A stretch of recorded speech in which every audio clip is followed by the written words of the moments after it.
All right, welcome back. I took you on that one, Phil. Yep, you got it. You jumped in there. I jumped. That's good because I don't like the intro anyway. I know. Why not? I don't know. I think the exit might even be more uncomfortable for me. I don't know. But you're really good in the middle, and that's all that all that counts. Good in the middle. In the middle. All right, Phil. Well, you are friends with our guest today, so I'm going Bernard to let Stolberg. you introduce them. And so Bernard and I, we were just talking. We've known each other now for almost 20 years. Since 1930. Wow. Yeah. That's what they said. I don't know. Yeah. Yeah. So at the last depression. Right. The last. Are we still in that one? Still in or is the current depression? We were almost anyway. Recession. Yeah. So almost 20 years now, both in the restaurant industry, both cancer survivors. So that's why I wanted to have Bernard on, because he's got, not only his battle, his journey, but his wife's journey, and the entrepreneurial part, which you always love to talk about. I do. And so almost 20 years ago, it was 2 or 3 years right before Katrina. And so that's kind of like a line everybody talks about. It's like we didn't have anything before, any hard things before, but you have gone in the restaurant industry, Katrina, all the other storms that have come up, the oil spill, the pandemic, all these hard, so take it away. Tell us about yourself. Sure. Great. No, I spent my life in hospitality. I think that's something that when you're born and raised in New Orleans, it's ingrained in you in one way or another, no matter if you end up in the hospitality business or not. Started out obviously in restaurants as, going through high school and Where'd you go to school? De La Salle. Wow. Cavalier. My uncles are going to be so excited. Cavalier, and I usually... Before they were girls. I usually preface it before the transition. Yeah. Literal transition. Wow. That was a woke statement. Well, okay. Before the girls. Great podcast. Okay, yes, before the COVID. Before the girls. And I dabbled. I was going to go to law school, and be one of the several that are out there today who are hundreds of $1,000s in debt and struggling to pay back bills and fighting with people at that time, still tearing case law out of books and etc. And I was found a great home in the hospitality industry. I was successful. I was getting promoted, and just after doing a small stint in Washington, D.C. and, thinking about law school, I said, I enjoy it. It's about the engagement with people. It's about creating those experiences and, not to be Disney-esque, but, creating those moments that, really impress people and leave an impression. Yeah. So obviously that's awesome. Jennifer was a host. Oh, here we go. I was wondering where this is going. For a couple of weeks, they didn't invite her back. No, it was the whole summer. They didn't invite her back. And they did invite me back. I'm glad you brought this up, because I was so taken back. They did invite me back. I was the best hostess. Okay, thank you. But I understand those Disney, customer service, and we talk about this all the time, is gone. It is gone. It is if you just introduce yourself and say, "Hi, I'm the owner," there's a huge oh wow, you don't see that no more. That's just one little. Anyways, keep going. And we talk about that all the time now, especially with the labor force and everything that we're dealing with post Ida, and God, there's so many markers out there that we kind of evaluate our career and anyway, but did some stints with, I was a GM at Acme Oyster House, local, and did some stuff with Susan Spicer. So have a long-term, front of the house, a little bit back of the house, just by force measure there, when you got to help out. I'm learning about the back of the house right now. I just walked out. I can do that. Oh, you jump on the line and make it happen, right? I will not be doing that in my kitchen. So in right around 2000, met up with a former business partner of mine who, we started a hospitality consulting company in New Orleans. Was a dear friend of mine for a very long time. And we consulted, we did recruiting, we did audits, and, it was a great time, and definitely working for yourself. I had a great long conversation with another person you probably know in the industry very well, who's doing a lot of consulting now, just the other night. And it's, feast or famine. It's like you're out there, you're doing your work, but you're still trying to promote, and you're waiting as that entrepreneur to where things organically, naturally, the phone starts ringing. And you're always trying to balance. It's a hard go out in market yourself. Were you at my therapy session this morning? Because that's exactly what I was talking about. Consulting's hard. It's because so here was, for like 6 months, I was a consultant after I closed the restaurant. I just have a second cancer battle, and a friend of mine was doing consulting now, and so brings me on, and we're getting to like the end of that year, and he's like, I'm not really sure if we're getting renewed, so you got to kind of let me know if I need to try to help you get a job or whatever. And I go home and talk to Christina about it. So I always thought like I want to be a consultant, right? Because I got an opinion about everything. I just got to give you my opinion and you do with what you want. But I really wasn't enjoying the consulting part because I just, I'm just used to having my hands in it and not just being that consultant. Because it is difficult because it's a different dynamic. You're one step out of operations.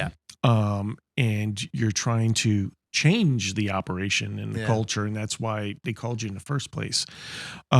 So you'll appreciate this. I tell Christina that, and she's like, listen, you need a job because I'm living scan to scans.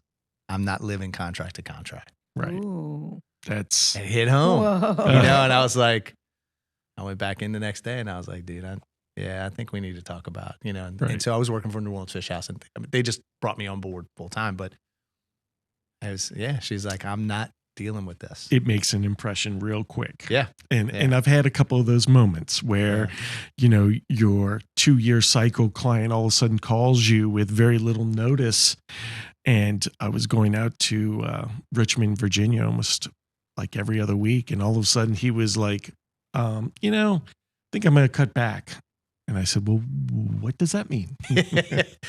So you learn very quickly, that things could abruptly change. Yeah. And, in that consulting, after many years, speaking of abrupt changes, we ran into Katrina. Yeah. And, we just sat here and talked about how we have all these different markers in our life. And it's probably a bad way for a cancer person to put it by saying markers in life. Yeah, but I know you've said it twice, and each time I get a little like twinge. Yeah, but, life changed abruptly for most of the people in New Orleans. And we all talk about where we were, whether it be 9/11 or, we talk about it, especially in this area geographically, about, what you were doing in Katrina. And it radically changed our lives. We ended up with our family, our young kids in McKinney, Texas. Out of nowhere. And I had no idea. I never wanted to live in Texas. Mm-hmm. I was, New Orleanian, true in heart. And next thing you know, almost 9 years later, I was still in McKinney, Texas. Wow.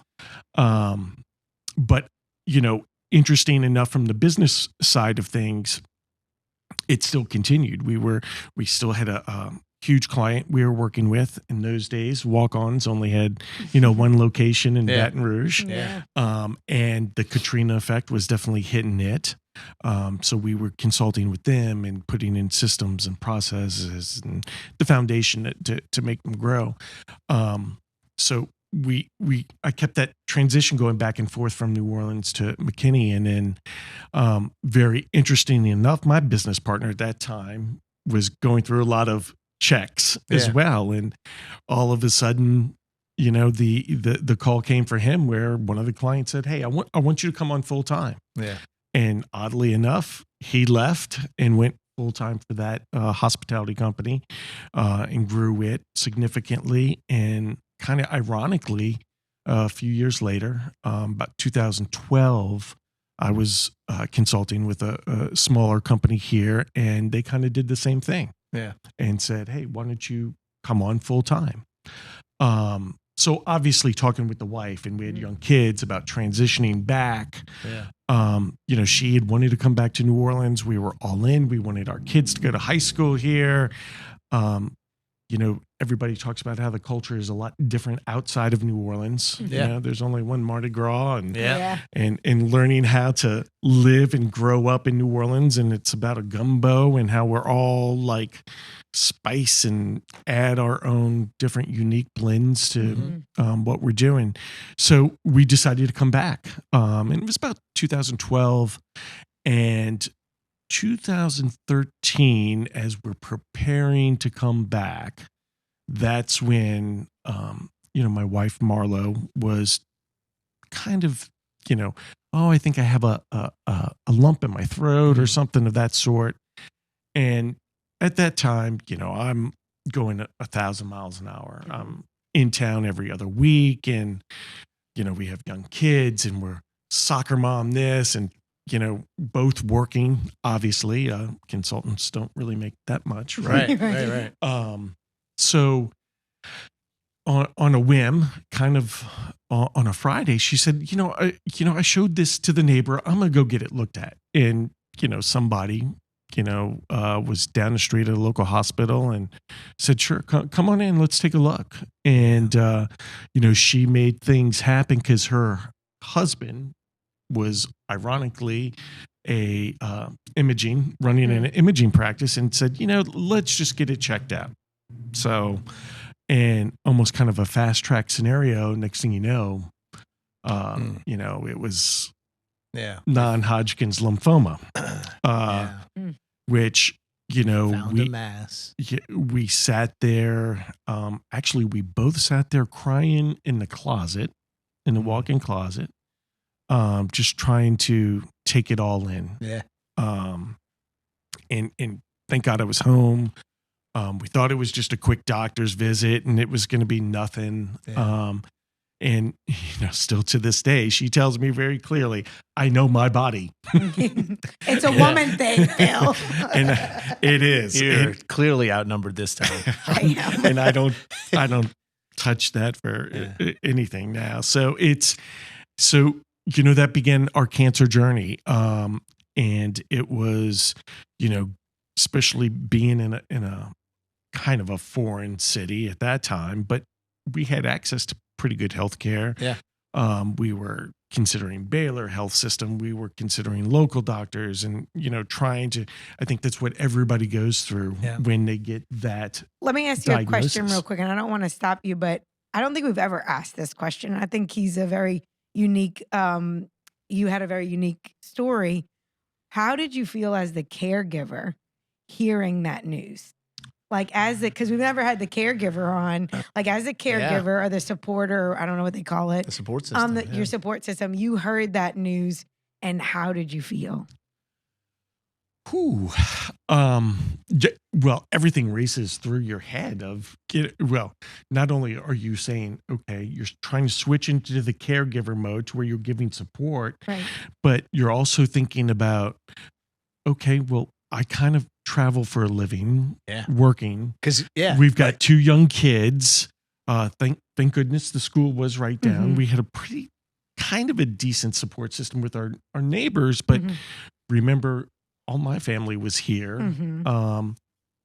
Her family, we did have some support in McKinney as well. So, you start thinking of how that's going to change life and what you have to do while trying to give support, be strong, and not go and put on a good face also for the kids. And it's different from a guy standpoint because here we go.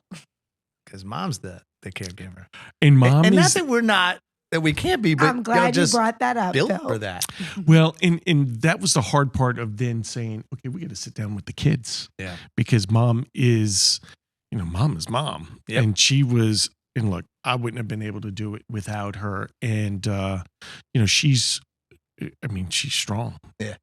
And to sit down and break it to the kids of, well, mom's got cancer, and just be direct. How old were they? Oh, We've been doing this too long. 6 and 8. Wow. They don't even know. A little bit. The story keeps unfolding. But anyway, 6 and 8 was a big shock, because at that point they really didn't understand it. The 8-year-old, of course, was a brainiac, and he got it and he understood it. Yeah. 6-year-old's a bit of a drooler. The oldest, the oldest kind of got it, but you're thinking about the young ones. And, so we started this journey of chemo and, choosing the right doctor, obviously. For her case, we got the answer pretty much from everybody that we talked to that it's a standard protocol. It's ABC this, and this is what you're going to do and take it. And, so we kind of went more local versus transporting back and forth to a Baylor system. You're in Dallas and you're hoping you're getting good treatment. Yep. And I will say, as we've learned, New Orleans has gotten phenomenal over the years recently with their cancer support systems and the doctors that are available in the New Orleans area. So that began a year of, okay, I've got to be out of town. When are you getting chemo? Who's going to help with this? And of course, the neighbors, the system was great, immediately on the food chain, and everybody was helping out. And you just made it happen. It definitely, for the first time, because I'm such a workaholic, and it was probably the only good thing about really being a consultant, because as I told a friend this the other day, it's like the best thing about a consultant is that you can pick up the phone, or the client can call and you can say, I'm booked. Yeah. Right. Hey, I'm booked. sorry. We can't do this, can't do that. So we were able to modify schedules and make it happen. But remember, I was already in talks with a New Orleans company to come home. Yeah. And they understood, but it definitely impacted that, because as we said, okay, let's start looking at 2013, 14 about making that big transition. We knew that her cancer treatment should be pretty much done with by that time. So we went through a year of that, and her cancer treatment was about a strong 6 months. Had a clean bill of health that was responding. We start the move in big progress, probably 2013, accepted, signing on, and recurrence. She came in one day and said, you're not going to believe this, but I think I feel something again in my throat or in her neck area. She had a stage 2. And I said, you got to be kidding me. And going back to the conversation we just had, a woman knows her body. I got I think this is different. This has got to be the same thing. And it's like ice, you kind of stop, and because once you have cancer, you, even as a caregiver, you live that fear, that PTSD, that fear of, okay, hey, we have a scan. The scan came back good, and it's like every scan you want to celebrate, right? And it's like every day you want to make it count, right? Yeah. So all the puns intended. We've hired you. So you don't get paid either. We pay you in protein shakes and water. Protein shake. Had enough of those in treatment too. Yeah. No. So in oddly enough, the Hodgkin's lymphoma that she had was really bizarre, because at that point in time, going through it the first time, you reevaluate life, and not only do you reevaluate life in the deep way, you think about how you live, right? We tried herbalist. We got on board and said we were going to fight this thing, and we were going to do everything. We got rid of all the plastic in the house. We started drinking, natural spring water from areas where you are nowhere close to metropolitan areas. And you're doing mushrooms, doing silver effect, anything. Feels like, wait, I missed that part. What kind of mushrooms we doing? Not those kind of mushrooms. Okay. I think that's pretty much in the chemotherapy part anyway, of killing your body. It's all medicinal. So, but oddly, that area in Texas had a high percentage of females of her age group that was getting non-Hodgkin's lymphoma. So and there's no proof there. Yeah. You don't know it, even though the statistics are kind of odd. But ironically, a good friend that she was working with, actually, when she was in her 20s, had Hodgkin's lymphoma. And when we got the news that she got it again, she immediately called her, because she was a great support. And as odd twist of fate, she was sitting with her Hodgkin's doctor, lymphoma doctor, at MD Anderson. Wow. And why she answered the phone, sitting with her doctor, but she had been calling like, oh shit. And no lie, I mean, the doctor said, tell her to call me tomorrow. We'll have her here tomorrow, whenever. And I will say this, MD Anderson is really what it is. I mean, it's a machine. Yeah. So, out of divine intercession or luck, that we had a quick entry point to that. And sure enough, it was a recurrence. We transferred everything down to MD Anderson, and we started the fight all over again. Yeah. And ironically, we were still set to move and started moving. Which, you take on a lot of things personally, but that was big. Yeah. Not to mention what the young kids think when, what do you mean? I thought we were done with cancer. Yeah. So 2013 to 14 was hard again. Needless to say, I was working for a company, and thank God we actually transferred over, because then I was afforded a good healthcare plan system through a company. They were very supportive. Of course, I would be given, the eye a couple of times of, well, if we're all going to this, or why are you skipping this meeting or that trip for this or that to learn that, and you start realigning what's important in life. And I will say at the end of the day, even though I like to give them jabs, the company was supportive and really gave me the opportunity to be there. Understanding about the transition and the move, because it took a lot longer than anticipated. Yeah. But she got the care at MD Anderson was great. We ended up doing more instead of chemo that time.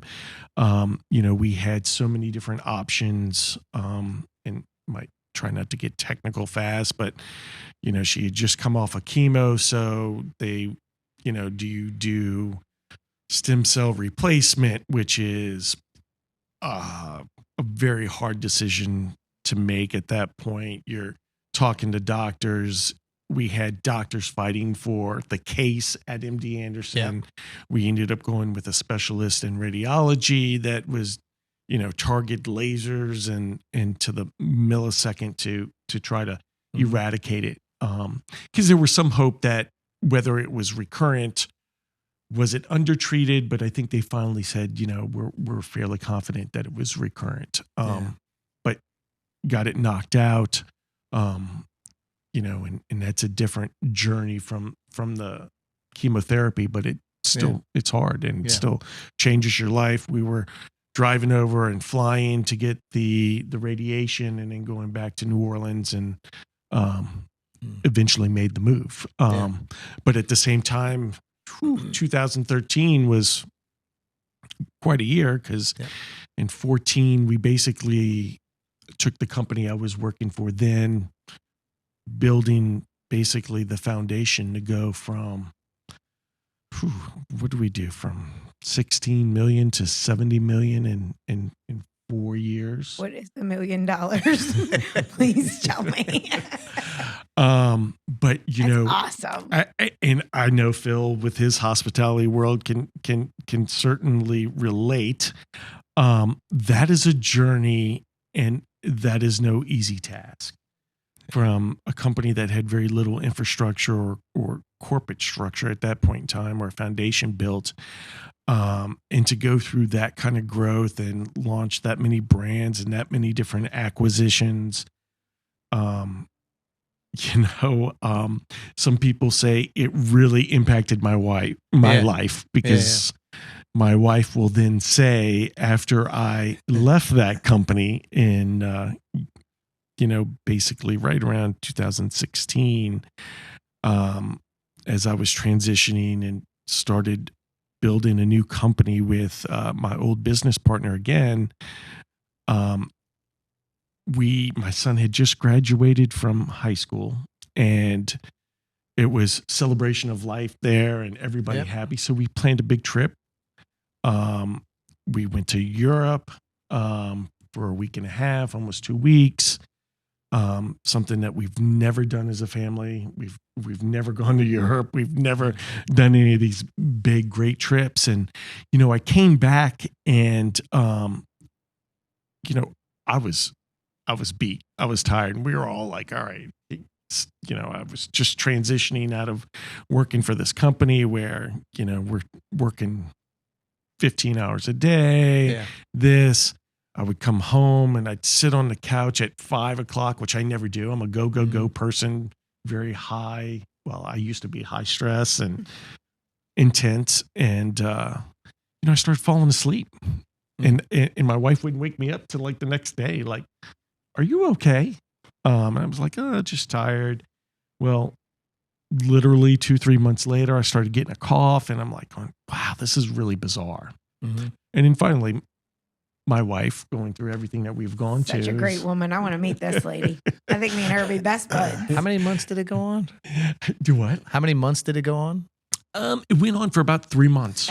Yeah. I gotcha. Just like a dude. Just like a guy.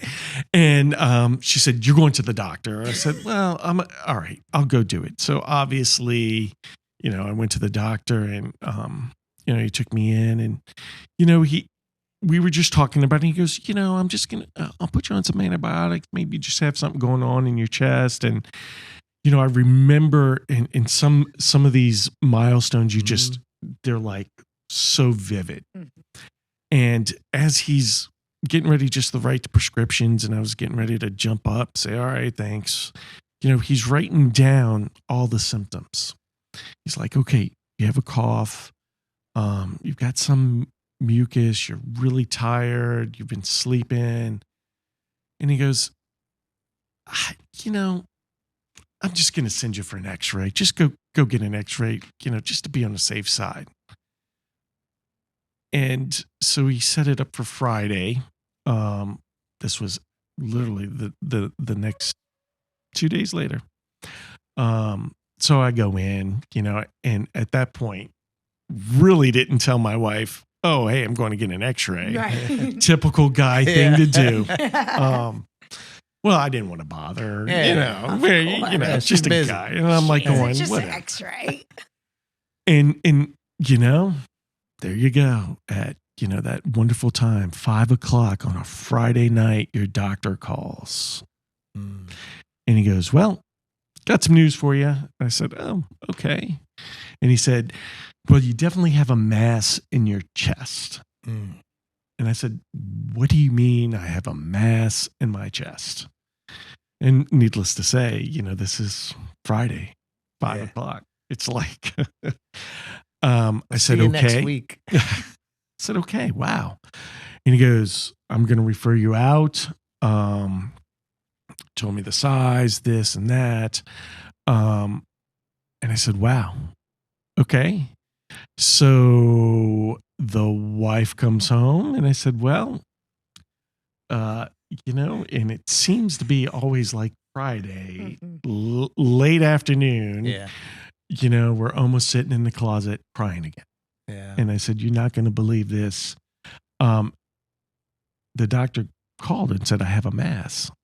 Well, she took one out of the chapter book, which I wasn't expecting at that time. Oh. And oh boy, she was livid. Oh. She was so pissed. I mean, she dropped every word I hadn't heard in a long time. Yeah. Let's put it that way. Right. Such a lady.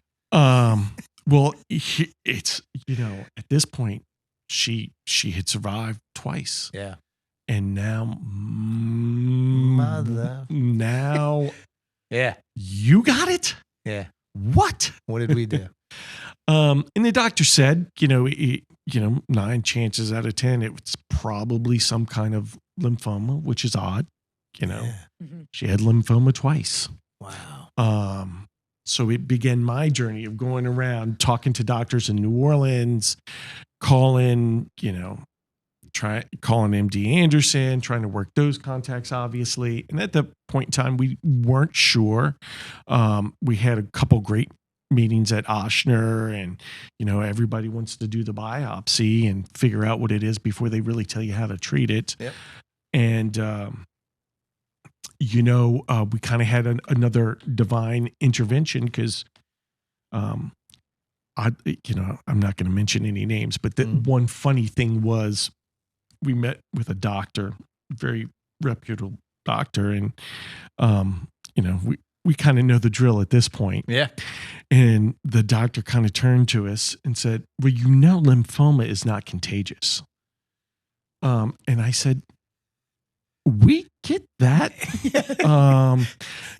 Because we were just talking ironically how we both had lymphoma. And when the doctor kind of says, it's not contagious, that made me go, okay, you're off the list. Yeah, you're not treating me. You're not treating me. But that was what an idiot. A little humor of I guess, look, some people can go through that and know that. We definitely knew that. But the Ochsner took it up and was starting to accelerate it. But that was the hard thing. And, I talk about MD Anderson. The hard thing in the challenge that I think we have in the healthcare system, and maybe it's good that, there are more specialties popping up, is that, in New Orleans and even in the first part of Texas, it's the hurry up and wait aspect, right? We had the scan, right? And That's then the cancer journey. Then you're trying to get into a doctor just to even do a referral to meet the doctor, to see if you even want the doctor to be your doctor. And that's 2 weeks later, and then you get in with that doctor. And of course they want to run their own test. And then 2 weeks later, this and that. So we finally were in Ochsner. I say it all the time. The real weight, the WEIGHT, the weight of cancer is the weight. You're waiting for everything. We met with this great doctor at Ochsner, wanted to do the biopsy, and literally wanted at that point in time, it was deemed, stage 2. I did have some in my nodule system in my neck. I, started getting a blockage in my jugular. Anyway, it was crazy. But at the end of the story, the doctor was going to do almost open lung surgery, collapse my lung, go in and get to this mass that we found out later had basically, was wrapped in my kind of heart kind of area, which, the other doctor said, well, that would have been interesting because they wouldn't have been able to get to it. Yeah.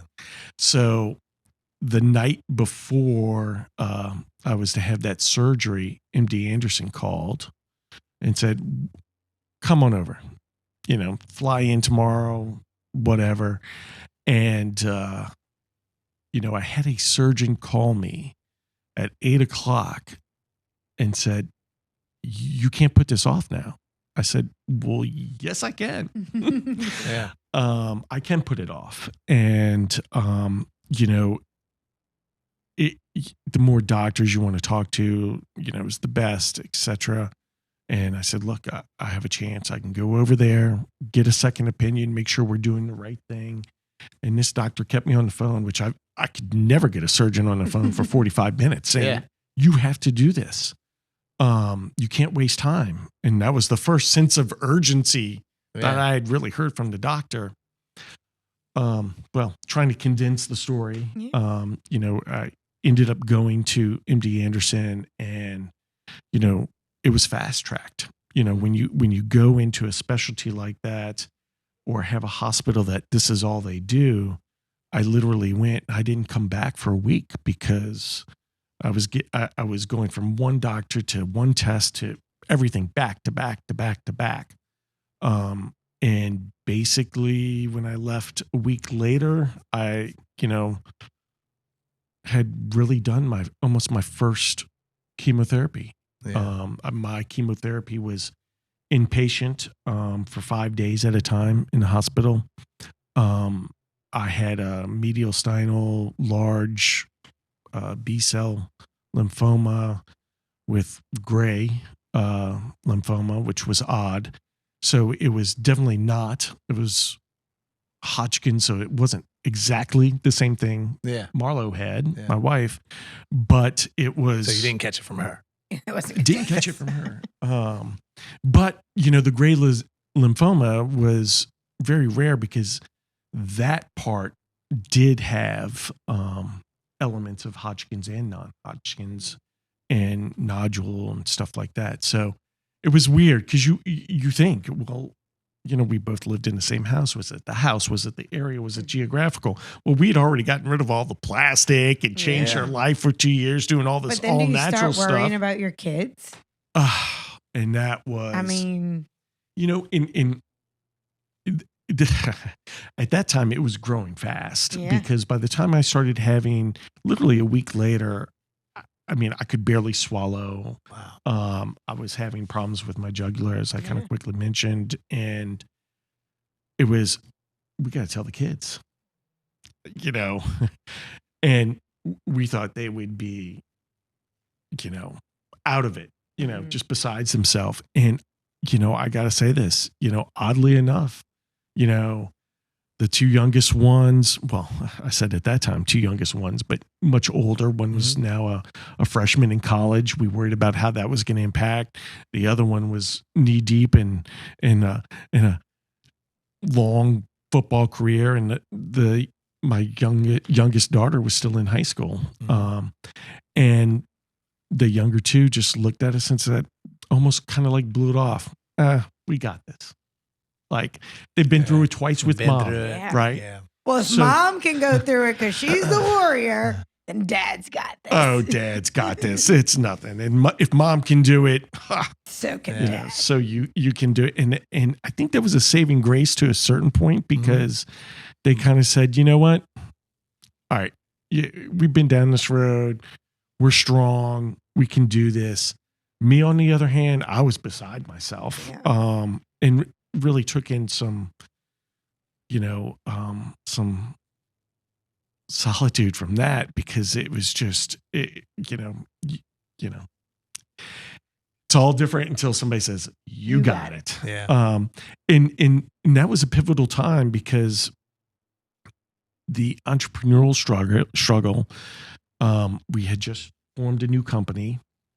So that was July that I got diagnosed really in August. In September, I sat down with my business partner to have the talk. Yeah. Right. Yeah. Hey, I've been diagnosed with cancer. and of course he's like, oh my God, he was a good friend.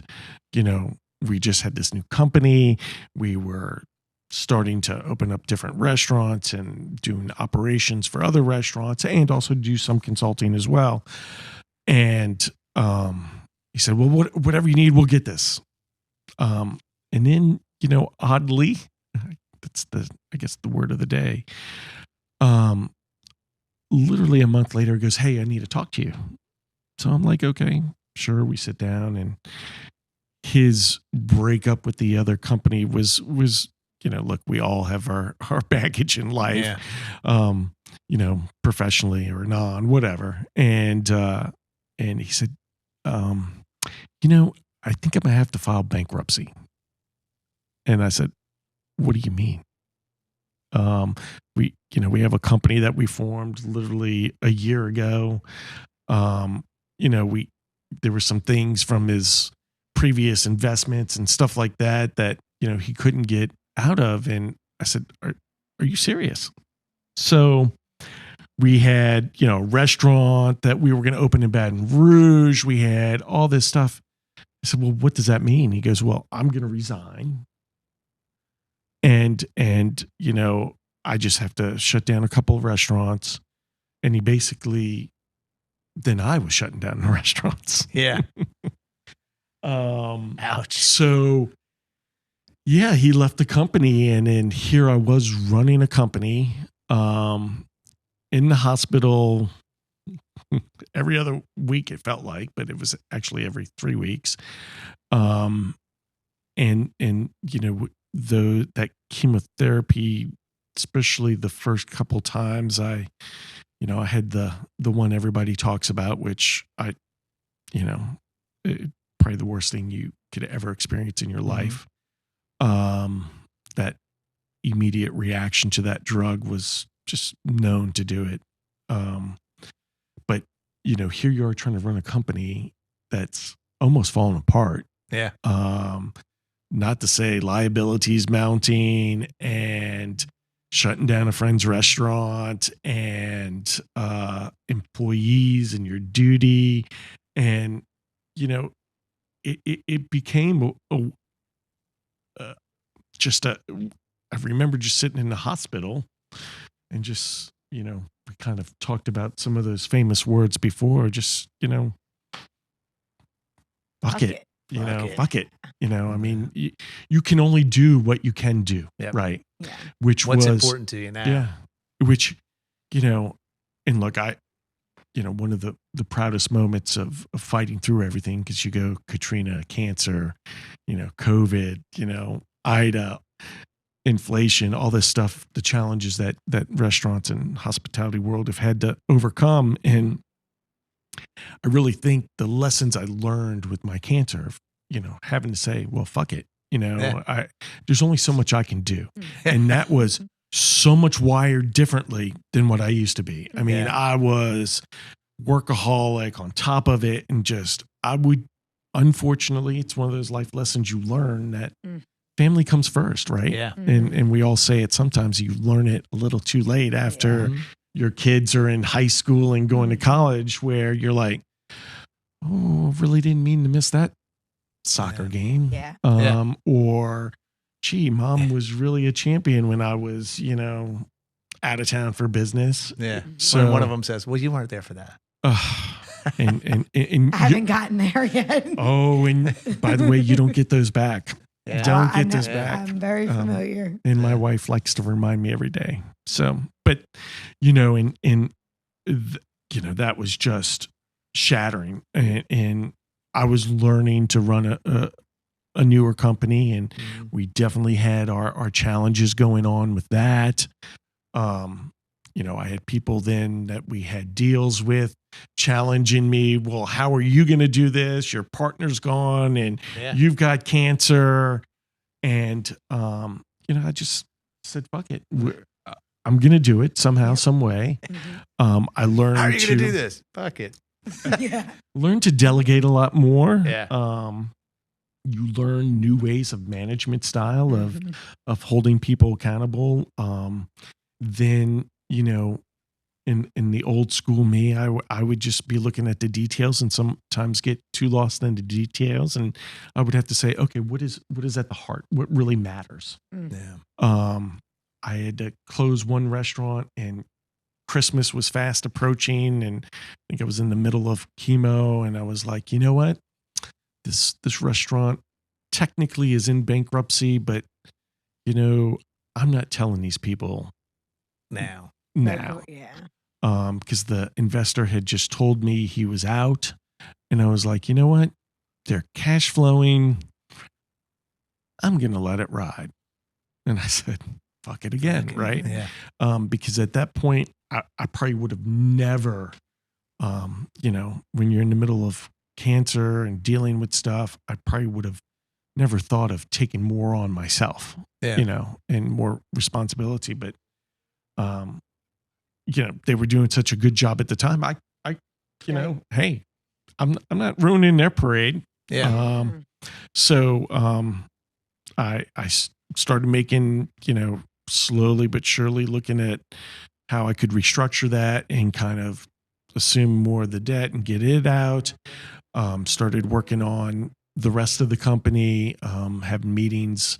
I had some interesting meetings because, when you have cancer and you're dealing with a couple closed restaurants and liabilities, which some were there before you even started the business. And then, I'll never forget, I had 2 other investors that we were locked in to do a restaurant with, basically say, you know what, that's fine. We know you have cancer.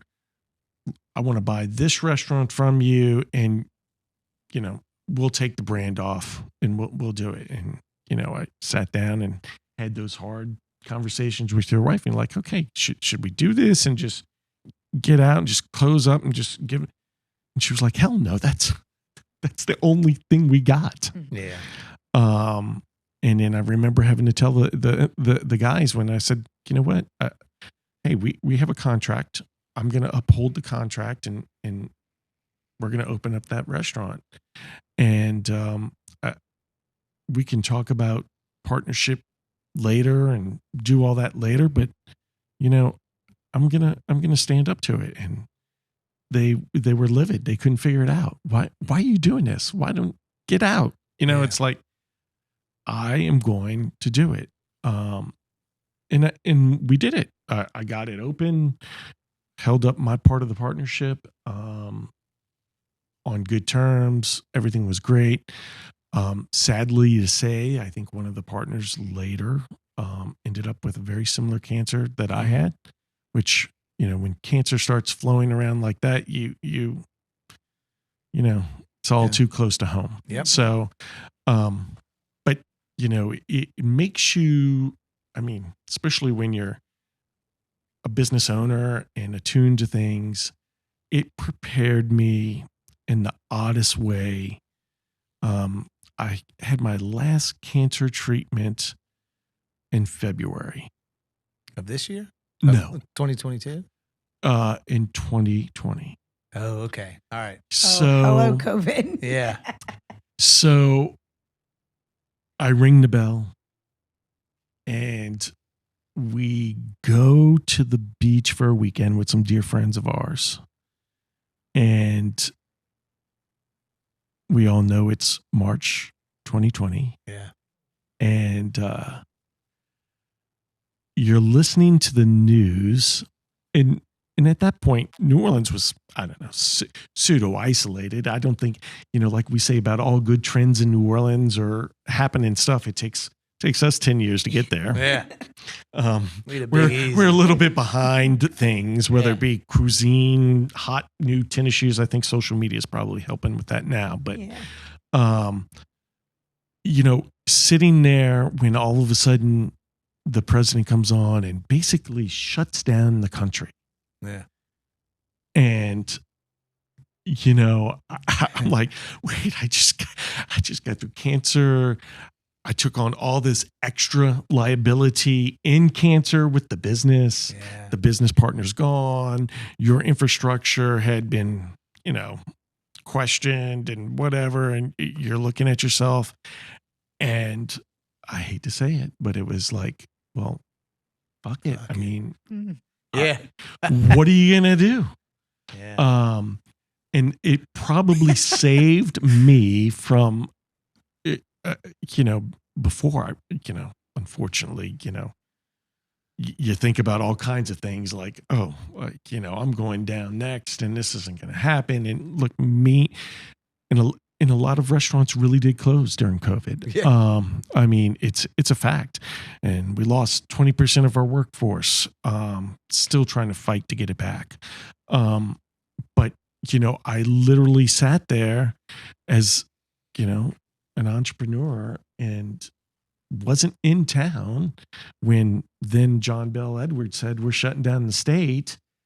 We were supposed to be doing, guest and family for the new restaurant in Baton Rouge. Mhm.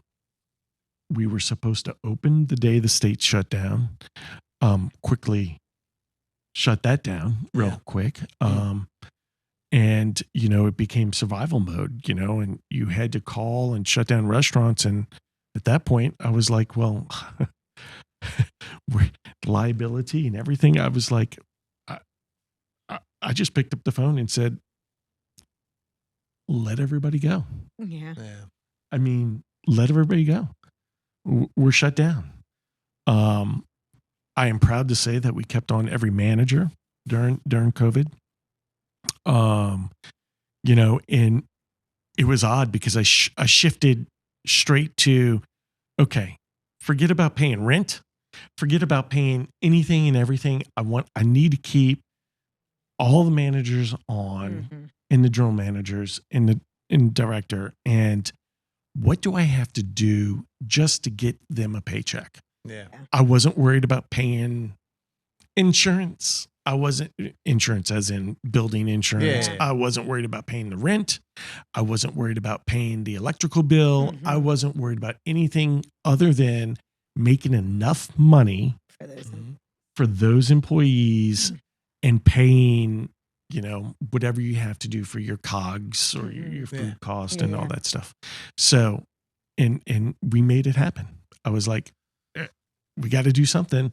And I started shifting employees over because we had 2 restaurants in the hotel that we were managing. And I took them onto our payroll and I was just like, hey, it's, we're going to do what we have to do. And happily I was able to get some hourly people back over as time left. And then, I know this is a huge debate, but I'll throw it out there. I mean, sometimes we're able to give the choice to a manager. I said, look, we want you to work. But at that time, people were making more money staying home. Yeah. And some of them raised their hand and said, hey, do you mind if I just come back after? I was like, if that's what you want to do, you can do it. But most of the managers stayed on and, it was a difficult choice. Hourly employees typically wanted to stay home, but, we did have some that worked through it and, thank goodness, Right. But I think that cancer journey, it's humbling and it just changes your perspective. And like, what's important? Fuck it. Yeah. We'll be all right. What's important? And then, you learn, I don't want to get too much in Phil's make it count, but, but look, going through cancer, knowing your battle and your journey definitely helped me go through my battle, my journey. And, I'll never forget when you told me this too, cause I was like, how did you make it through and this and that? And you said, well, cause I was asking, you're now running and it's great. I used to be a runner. I'll get there. You will. Soon. He wants to do 75 hard. Well, it's it's not funny, but actually I put on more weight after cancer. And one of the doctors told me, I guess the amount of steroids I was taking it just made it harder to get back in shape. Yeah. But, I'll never forget when Phil was like, man, you know what? Just make each day count. And that's why I'm just running and I'm getting back out there because you know what? God gave me this body and I'm going to use it and make it count. And I was like, dang. dang, Phil, that's awesome. But no, I did. I just said, fuck it was inspiring, but and that was the only thing that really, COVID, not to say that it's all about what, cancer did, but, we still make those trips to get the scans. One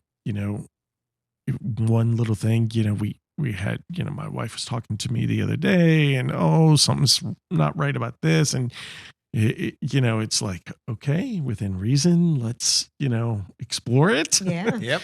Let's not think too far out the box yet. But don't panic, but I'm panicking.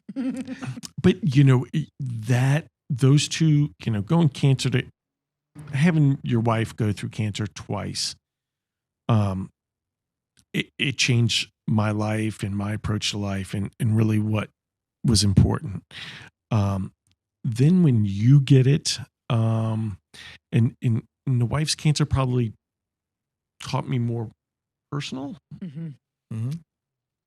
And then when I got it, it taught me more professional. Mm. Or I should not necessarily taught, but that experience impact, your approach professionally. Mm-hmm. Because I don't know if I would have made it through COVID. Because once you got into COVID, people said, how did you make it? And you went through cancer and, you got to that point where you said, you know what? I'm going to put my head down. I'm going to do your best, forget the rest. I'm not going to focus on the end game, but I'm just going to do the best I can every day, the little things. And that's what I focused on for the business is saying, okay, let's just work on the business. Let's make this happen. Let's make that happen. And, I worried less about how not to shut down or how to grow the business. And I worried more about, okay, let's just focus on doing the business. What's at hand? Yeah. Take care of these people. Take care of these people. What you love to do. Yeah. Yeah. And create those guest experiences best you can in a COVID world. Mm-hmm. Then that transition after. And I think each hurdle or milestone that the hospitality industry has been thrown lately between coming right out of COVID, hitting Ida, being shut down again. By the way, I opened my business right after Ida. Oh no, I signed the lease and then Ida happened. Yeah. And then we opened up, tighten up to go. And I was like, holy. Yes. Well, sometimes we didn't have a choice because we didn't have electricity. So, no, I hear you. But yeah. And in the same thing, it helps me then put it into perspective. Even now, when you can't find enough employees, especially to give the consistent quality of the experience that you're used to giving. And it's the topic everybody talks about. Oh, this sucks. And now service industry sucks. Yeah. With social media, everybody's a critic. And, it just says, you know what? I'm not going to get into a fight with somebody on Yelp or whatever. I'm just, hey, look, it is what it is. We're doing our best. We're doing the best right? we can. And, we put one of the signs out, not for sympathy, but said, look, we're doing our best. Our standard of quality is not being met. We know that. Give us a little patience. We, pardon the inconvenience in the construction or the rebuild, right? And we even ended it by saying, by the way, if you need a job, I've got one for you. Oh, that's good. What a way to spend that one. I like it. So, but, and it's just keeping that focus on because you do what you have to do. What you can do. Yeah. And all the people that we've lost and now inflation and, you go into the it's like, what else can happen to restaurants? Don't say it. Don't say it. Think about it. Don't even say it. Don't say that. Don't say But it. I'm just saying is that, that I'm not going to say we're the hardest hit because we all are hit. Yeah. It's just different. It's just relative. Yeah, it's relative. I mean, you go get a carton of eggs and still pay, $10 now, right? Yeah. So it's crazy. like, what? The cauliflower I heard was really ridiculous. It's always something. It's going to be something. Cauliflower. My kid doesn't like that anyway. Yeah. And then the supply side, right? And then, some of this stuff isn't even supply side. It's, another virus killing all the chicken. It's We just got to hold on. We hold on, and You It's do going what to you be can a do. better day. You do what you can do. and you make yourself realize what counts. And I saw something the other day, and it really, it's not a morbid way of thinking, but you know what? We're here temporarily. The people that you're closest to, or even like I've had people that have become very close, and you get that engagement and that self-satisfaction from just creating an experience with someone that just sat at a table for the first time. But that's really what That's what it's about. that's what it's about. Your kids, and having fun, and Yeah. not that I wish and I hope that people don't have to go through cancer to get that gut check. You learned some lessons there. But and it was probably, and I think about it every once in a while, because I'll have that little private conversation with the man up or female up top. Female, definitely. Yeah. And basically say, I get it, and it makes me like really stop and think all the time. I've said it a lot. Like, stage 4 changed my life for the good. It was the best thing that ever happened to me. Yeah. As crazy as that sounds, I think we found the title of this episode is just lessons from a cancer journey. But I don't even think, I'm just going to pull this back to my experience. I don't think it's cancer, just cancer. Right. It's those hard life lessons. Grayson I lost my son in 18 weeks utero, and like Grayson changed my life, like came down and humbled me. And like, it's funny because we've talked a lot about cancer, but I can relate to every person that sits in this spot talking about cancer, talking about being humbled, talking about going through the entrepreneurial, talking about like things pale into comparison. Those after hard you go lessons through in those life. things. You learn so much. Absolutely. And we probably did focus on the word cancer, but think about it. I mean, New Orleans as a city went through the same thing with Katrina, because it impacted every. So I try to use it, and I try to teach the kids too, or at least nowadays my kids know more than I do. Of course. But it's about when you're faced with that adversity in life and that huge mountain before you, whether it's cancer, whether it's what you went through with the death of, it's wow. What am I going to learn from this? Yeah, exactly. You lean in a little bit more. Yeah. We just old. Well, we're old, and I never really thought about it when I was younger, right? Yeah. Because I would have moments in life that when you were younger, when you're like going, "Oh my God, what am I going to do now?" And I got this, and I got that, and my youngest being away at college, and I smile all the time when all of a sudden it's like the new drama of the day. And I'm like, this is great, because I just hope you realize that it's not as big as you think it is, or the end of the world of what you think it is in your world. And as many of those that I had, I'm like going, wow, and it's like, wow, okay, I was in college and really living and still almost paycheck to paycheck, and this is crazy. It's like, oh my God, what am I going to do when, I get hit with that bill? I do have a bill.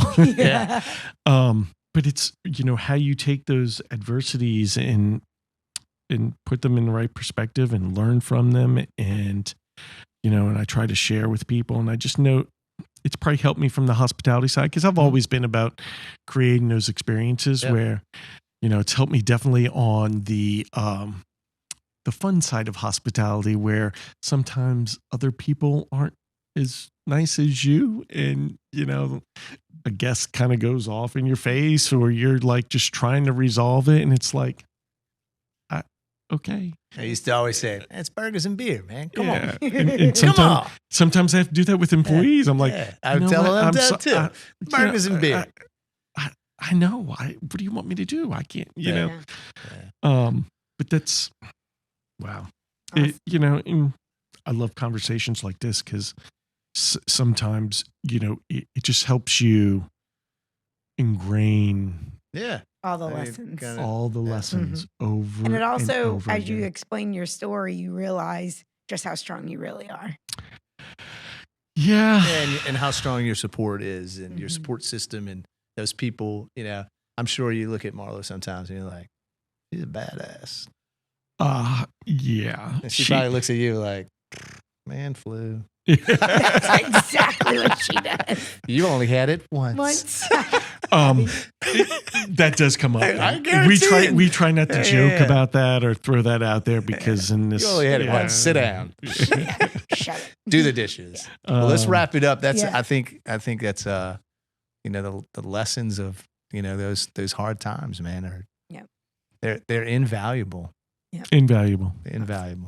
And you know what? It could be as simple as a flat tire or sitting in traffic, trying not to let the road rage come out. And Lord knows we need a lot more patience, especially in New Orleans nowadays and throughout the world about, those obstacles and, it's just that stress that comes up. It's, hey, man, it is what it is. Maybe that's the title. I was just about to say, maybe that's the title. Brian, write it down. Phuck.